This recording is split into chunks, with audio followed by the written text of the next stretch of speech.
My concern about celebrating the 40th anniversary was really that it would be romanticized. All good news, all great, all celebratory, and I like celebrations. And as an historian and a theologian, I want to look into what difference has it made? What can we learn from that? So for me, theology and putting history and theology to work is about how we intervene in the future, what our next steps are.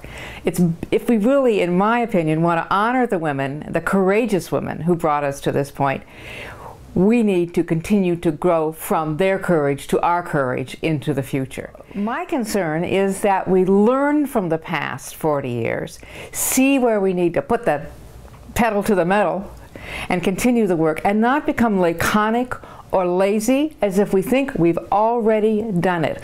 What future possibility is there for us because of looking at this major change in the life of our branch of the Christian Church? Significant change. What difference did it make? What directions are we invited to move into? What warnings are there? And all of that is a way of celebrating in its fullness. It's taking the gifts of the foremothers and those who worked with them, laymen and laywomen, myself included, seriously, and saying, the spirit of this church is now going to grow from this gift. It's going to learn from this gift. And in the challenges that face the church in reference to this particular issue is we have not solved the issue of gender parity and expansion of the gifts of the church. We've not solved it. We've only begun. It would be as if saying we have a black president, therefore there's no racism. We have a woman presiding bishop, therefore gender is solved. So let's look at, for example, what continues to be a male house, the House of Bishops. This is about the ministers of the church, and they are laity, bishops, priests, and deacons. Notice how I put that particular order.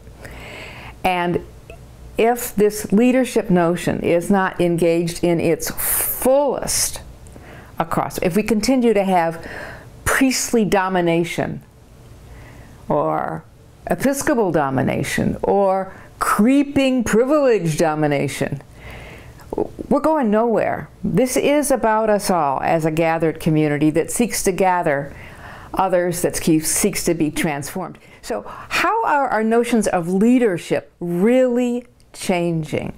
And what does that have to do, not just with, oh, I'm the same as you are, but with what can the Spirit do given the fullness of our representation? The fullness of men, women, gay, straight, persons of all colors, races, and ethnicities. So I want to see this 40th anniversary as a charge. Let's get going. Go forward. Look back with joy.